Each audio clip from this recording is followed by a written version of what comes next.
Bonjour, je suis Nathalie Lambert, rédactrice en chef pour roulerenligne.com et je suis en compagnie de nos deux influenceurs de Happy Fitness, Chloé et Sophie.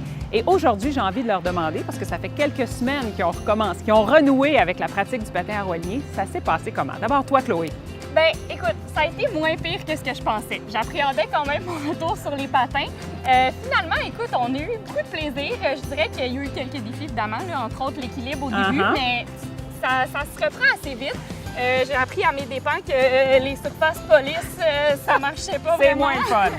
Oui, mais sinon, c'était le fun. Là, il va falloir qu'on se pratique, mais ça se reprend vite, je dirais.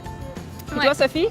Oui, ben moi aussi, en fait, j'avais plus hâte que peur de recommencer. Puis la première sortie que j'ai faite depuis 10 ans de pause, mettons, c'était avec mon père. Donc déjà là, ça, c'est un élément rassurant.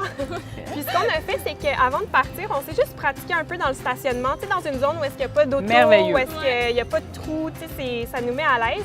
Puis aussi d'avoir des protections, puis un casque, tu sais, automatiquement, t'as moins peur parce que tu sais que si jamais tu tombes, t'as quand même la protection.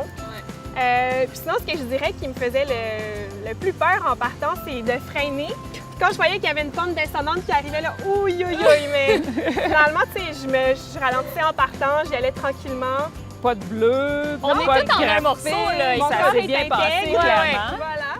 Puis c'est ça, une fois que ça roule, encore une fois, une fois que les 5 premières minutes de crainte sont passées, là, ben c'est le fun, là, le vent, l'air, c'était vraiment plaisant.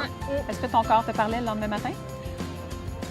Ben écoute, je fais les bootcamps de Chloé, donc mon corps à la base est quand même assez bien préparé à toute activité physique. Mais non, c'était pas si pire, mais je sentais quand même que ça travaillait au moment même, mais j'ai pas eu trop de courbatures le lendemain. Pas trop de courbatures, vous n'avez pas Exact. travaillé assez fort, ça veut dire. Alors, je vous lance un défi, un 10 km. Oh!